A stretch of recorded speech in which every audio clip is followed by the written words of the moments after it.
বাংলা থেকে যখন ইংলিশে লাইন বানাতে যাই তখন বাংলার বিশেষ গঠনগত দিক থেকে ইংলিশ যখন করতে যাই তখন সেক্ষেত্রে সমস্যা তৈরি হয়। কারণ বাংলাতে আমরা বিশেষ এমন ধরনের কিছু কিছু সেন্স অ্যাপ্লাই করি যেগুলো ইংলিশে ঠিক কেমন হতে পারে এটা বুঝে উঠতে পারি না।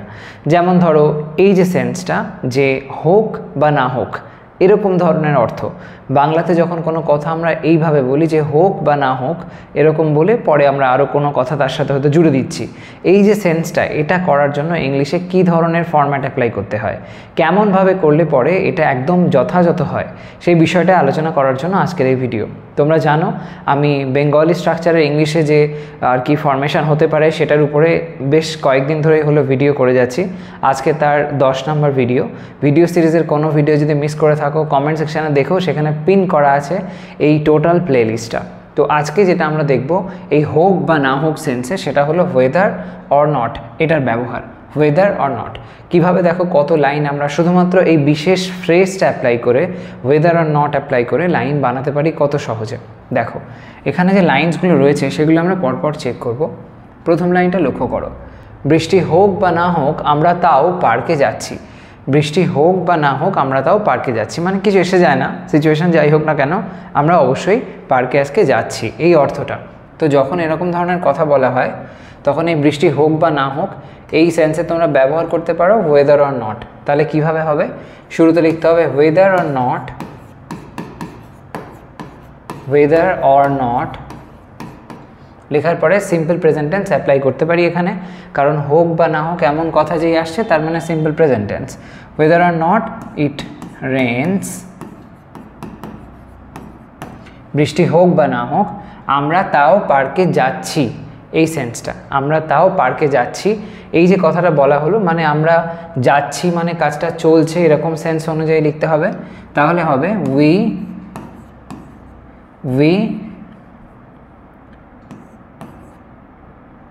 আর স্টিল, তাও যাচ্ছি তাই জন্য স্টিল কথাটাকে জুড়ে দিলাম। উই আর স্টিল কোথায় যাচ্ছি না, পার্কে। We are still going to the park, হলো we are still going to the park. Whether or not it rains we are still going to the park, এখানে যে বিশেষ সেকশনটা লক্ষ্য করো, ওয়েদার আর নট আসলো তারপরে আমরা সিম্পল প্রেজেন্ট টেন্সের ব্যবহার করলাম। তো এরকমভাবে আমরা কিন্তু লাইন বানাতে পারি। দেখো পরেরগুলো কীভাবে কত সুন্দরভাবে হয়ে যাবে। সমর্থন পাক বা না পাক সে সফল হতে দৃঢ় প্রতিজ্ঞ। সমর্থন পাক বা না পাক, এখানেও একটা যে সেন্সটা দেখতে পাচ্ছি এই জায়গাটাতে আমাদের ওয়েদার ব্যবহার করতে হবে। তাহলে লাইনটা এরকম হবে, ওয়েদার সবার প্রথমে দিব ওয়েদার, লিখে দিলাম ওয়েদার, তারপরে লিখবো অর, তারপরে লিখবো নট। ওয়েদার অর নট সমর্থন পাক বা না পাক, কে পাবে না সে, তো সেই অর্থে আমরা শি বা হি যে কোনো একটা লিখতে পারি, লেখা যাক weather or not she Gates পাক, কি পাক না সমর্থন, গেটস সাপোর্ট। আচ্ছা বিশেষ করে বলতে পারি weather or not she gets the support করতে পারি, কোনো নির্দিষ্ট একটা সেন্সে যে কোনো সাপোর্ট নয়, কোনো বিষয় সংক্রান্ত সাপোর্ট বলতে পারি। তো whether or not she gets the support সে সফল হতে দৃঢ় প্রতিজ্ঞ, সে সফল হতে দৃঢ় প্রতিজ্ঞ, এটা যেভাবে বলা হয়েছে যে দেখো সে হয় দৃঢ় প্রতিজ্ঞ এরকম একটা সেন্স আসছে, তার মানে এটা সিম্পল প্রেজেন্ট টেন্সে রয়েছে। তাহলে লিখব শি ইজ, সে হয় দৃঢ় প্রতিজ্ঞ মানে ডিটারমাইন্ড লিখতে হবে। শি ইজ ডিটারমাইন্ড, সে হয় দৃঢ় প্রতিজ্ঞ কিসে, সফল হতে। এই যে হতে কথাটা বলা হয়েছে না, যখন আমরা এরকম তেই বিভক্তি দেখি হতে, করতে, খেতে এরকম সেন্সে তোমরা জানো আমি আগেও বলেছি ব্যবহার হয় ইনফিনিটিভের, এখানে আমরা সেটাই ব্যবহার করব। শি ইজ ডিটারমাইন্ড টু, সফল মানে হলো গিয়ে সাকসিড, হলো she is determined to succeed, ব্যাস। Whether or not she gets the support she is determined to succeed, আগে পরে করতেই পারো, she is determined to succeed আগে নিয়ে আসলে তারপরে লিখলে whether or not she gets the support, তাও হবে, দুটোই চলবে। পরেরটা দেখো, সকলেই একমত হোক বা না হোক সিদ্ধান্ত আগামীকাল নেওয়া হবে। সকলেই একমত হোক বা না হোক এই অংশটা প্রথমে আছে, সেই অনুযায়ী লিখবো, লেখা যাক সবার প্রথমে ওয়েদার আর নট একদম প্রথমে দেবে, আর ওয়েদার আর নটের সাথে ব্যবহার করবে কি টেন্স, সিম্পল প্রেজেন্ট টেন্স বা present indefinite tense. Weather or not দিয়ে দিলাম, সকলেই একমত হোক বা না হোক। ওয়েদার অর নট এভরিওয়ান, সকলেই, এভরিওয়ান একমত হোক বা না হোক। একমত হওয়া মানে কি? অ্যাগ্রি করা। তো সিম্পল প্রেজেন্ট টেন্সে অ্যাগ্রি থেকে করে দেবো অ্যাগ্রিজ। হলো whether or not everyone agrees, whether or not everyone agrees সিদ্ধান্ত আগামীকাল নেওয়া হবে। নেওয়া হবে মানে কারোর দ্বারা নেওয়া হবে, অর্থাৎ প্যাসিভ সেন্স আসছে। তো সেই অর্থে দ্য ডিসিশন, সিদ্ধান্ত, দ্য ডিসিশন নেওয়া হবে। সিম্পল ফিউচার টেন্সে বলা হচ্ছে প্যাসিভে, তার মানে শ্যাল বা উইল তারপরে বি বসিয়ে ভার্বে থার্ড ফর্ম করব। তাহলে দ্য ডিসিশন উইল বি, নেওয়া হবে টেক ভার্ব তার থার্ড ফর্ম করে দাও, will be taken. Decision will be taken. কবে না আগামীকাল, তো টুমরো। হলো the decision will be taken tomorrow. খুব সহজ প্রসেস। ওয়েদার আর নটের সাথে কিন্তু সিম্পল প্রেজেন্ট টেন্সের এই ব্যবহারটা, এটা ভুলবে না। আগে পরে এখানেও লিখতে পারো the decision will be taken tomorrow আগে বললে, তারপরে weather or not everyone agrees, এই বিষয়টা এরমভাবেও লিখতে পারো। পরেরটা, সে ক্ষমা চাক বা না চাক যা ঘটেছে তাতে আমি এখনও বিরক্ত। সে ক্ষমা চাক বা না চাক যা ঘটেছে তাতে আমি এখনও বিরক্ত। তো লেখা যাক সেইভাবে। প্রথমে সে ক্ষমা চাক বা না চাক, একই থিওরি অ্যাপ্লাই হবে। তো whether or not, whether or not সে অর্থে এখানে হি দিলাম। হি ক্ষমা চাক বা না চাক, ক্ষমা চাওয়া মানে অ্যাপোলোজাইজ, সেটা লিখব অ্যাপোলোজাইজেস হয়ে যাবে। ওয়েদার অর নট হি অ্যাপোলোজাইজেস, তারপরে কমা দাও। যা ঘটেছে তাতে আমি এখনও বিরক্ত। তো আমি এখনও বিরক্ত, আই অ্যাম এখনও স্টিল, আই অ্যাম স্টিল বিরক্ত মানে আপসেট হয়ে আছি এরকম। আই অ্যাম স্টিল আপসেট কি নিয়ে? যা ঘটেছে তাতে, অ্যাবাউট হোয়াট হ্যাপেন্ড, অ্যাবাউট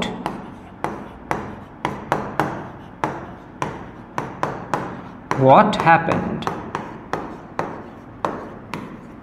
হলো whether or not he apologizes I am still upset about what happened. ওকে, খুব সিম্পলভাবে হয়ে গেল।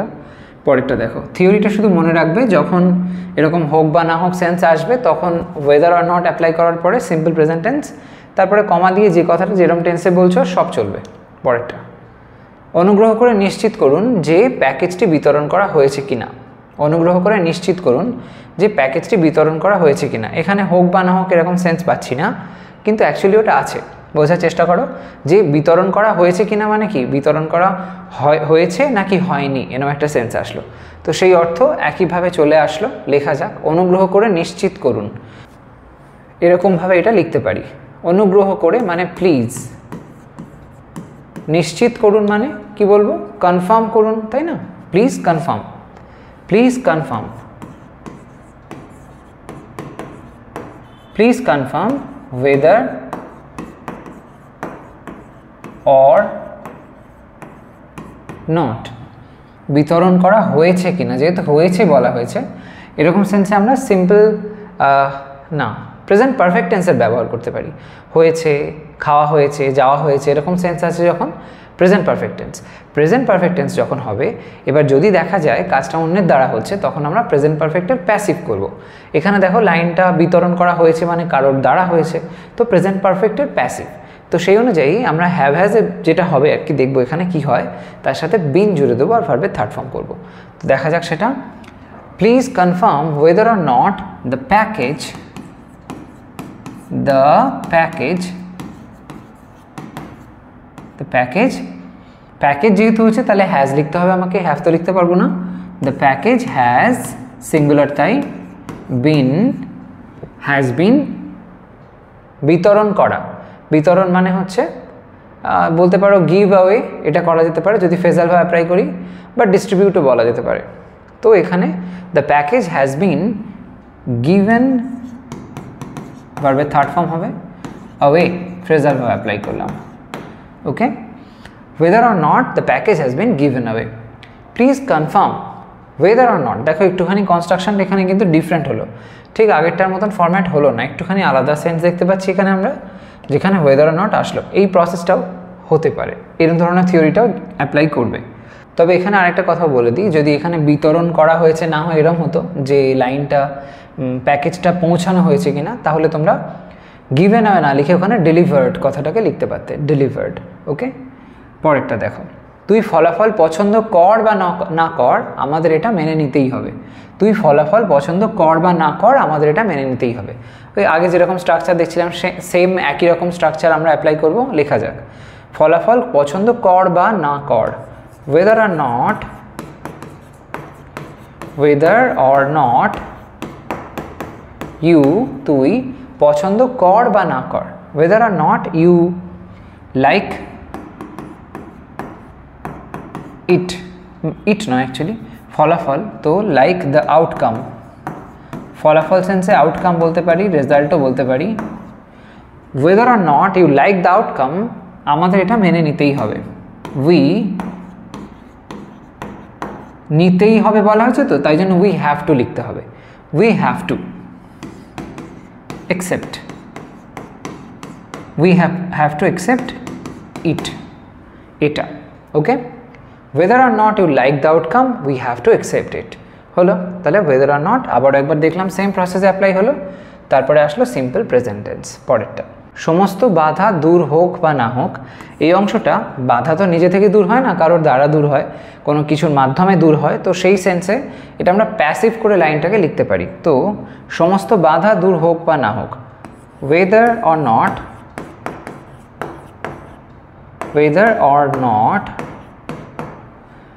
সমস্ত বাধা, all the obstacles, all the বাধা মানে obstacles, সেটা লিখবো all the obstacles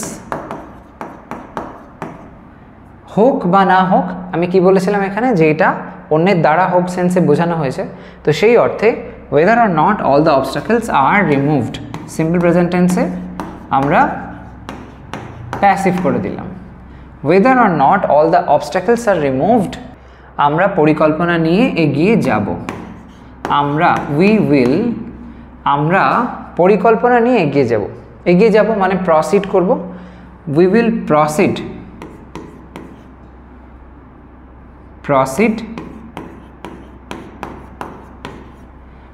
proceed পরিকল্পনা নিয়ে with the plan, we will proceed with the plan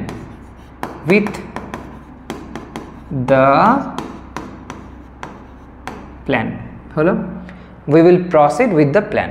তাহলে এখানেও সেম আসলো whether or not, ব্যাস। তারপরে ভার্বের যে ফর্মটা হয়েছে এখানে সেটা আমরা দেখতে পাচ্ছি প্যাসিভ হয়ে গেছে এখানটায়। আগের লাইনগুলোতে আমরা দেখেছিলাম সবেতেই কিন্তু সাবজেক্ট যে সেই কাজটা করছিল, তাই জন্য কি হয়েছিল ওখানে প্যাসিভের ব্যাপার ছিল না, অ্যাক্টিভে ছিল। কিন্তু এখানে তো ব্যাপারটা সেরকম নয়, এখানে অবস্ট্রাকলস তো নিজে থেকে ঠিক রিমুভ হয় না, তাই জন্য এখানে প্যাসিভ করতে হয়েছে। পরের লাইনটা দেখো, এই সমাধানটি সত্যি কার্যকর কিনা তা বোঝা জরুরি। আমরা প্রথম যে লাইনটা দেখেছিলাম সেখানেও দেখো এই কিনা জাতীয় সেন্সটা এসেছিল, তাই না? এই যে কিনা এরকম টাইপের যখন কথা আসবে আমরা কিন্তু মাঝখানে ব্যবহার করতে পারি whether or not, যেমনটা এখানে করেছিলাম আমরা মাঝখানের দিকে whether or not এর ব্যবহার, সেম কিন্তু এখানেও আমরা করতে পারি। তখন কি করব, এই যে তা বোঝা জরুরি এটাকে আগে লিখে নেব, তারপরে আমরা পরের অংশটা লিখব। লেখা যাক, তা বোঝা জরুরি, এটা যদি আগে লিখি তাহলে লিখতে হবে তা বোঝা জরুরি মানে এটা হয় জরুরি, এরকমভাবে লিখতে হবে। তো ইট ইজ ইম্পর্ট্যান্ট, এটা হয় জরুরি কি করা না বোঝা, to understand, it is important to understand. To understand কি, এই সমাধানটি সত্যি কার্যকর কিনা। ওকে, এই কিনা কথাটা এখানে লিখতে হবে। It is important to understand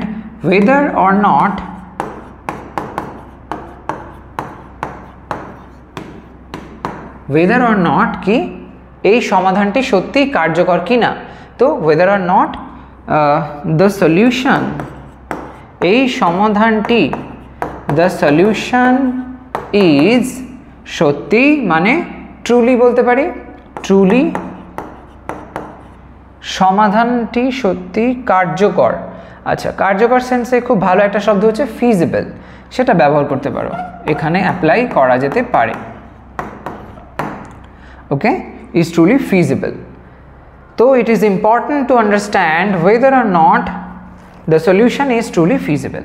ব্যাস, এরকমভাবে এটা হয়ে গেল। তো দেখতে পেলে কীভাবে এরকম ধরনের সেন্স যখন আসে বাংলাতে, তখন লাইনগুলোকে আমরা ওয়েদার আর নট ব্যবহার করে অতি সহজে বানাতে পারি। খেয়াল রাখবে, যদি ওয়েদার আর নটটা প্রথম দিকে ব্যবহার করো তাহলে মাঝখানে একটা কমা দিতে ভুলবে না, ঠিক আছে? আদারওয়াইজ মাঝখানে বসিয়ে যেরকমভাবে এখানে করলাম করতেই পারো। আর এই প্রত্যেকটা লাইন যেখানে ওয়েদার আর নটটা প্রথম দিকে লিখেছি আমরা, সেটা পরের দিকে নিয়ে গেলেও হবে। প্রথমে ওই শেষের লাইনটাকে আগে লিখে নিতে পারো। র্যান্ডামলি ধরো এই সেকেন্ড লাইনটা যদি বলি, we have to accept it, যে পার্টটা রয়েছে ওটা যদি আগে নিয়ে আসি, উই হ্যাভ টু অ্যাকসেপ্ট লিখে তারপরে আর ইটটা লাগবে না, ওটা তুলে দেবে, ওই জায়গায় লিখবে whether or not. We have to accept whether or not you like the outcome. Okay, তার মানেটা সেম হয়ে গেল। ইটটা লাগবে না, কারণ ওখানে আর রেফার করার প্রয়োজন নেই। ওই ওয়েদার আর নট যে বিষয়টা ওইটাই লিঙ্ক করে দেবে, সেই জন্য ওখানে আর কিছু প্রয়োজন হবে না।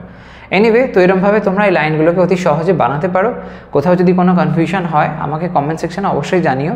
আমি ডেফিনেটলি এই ধরনের যে বিষয়গুলো নিয়ে আমি আলোচনা করছি, এই জাতীয় কোনো রকম যদি থিওরি তোমাদের মনে হয় যে হ্যাঁ এই ধরনের বেঙ্গলি স্ট্রাকচারটা নিয়ে আমার একটু কনফিউশন আছে, সেটাও আমাকে জানাতে পারো।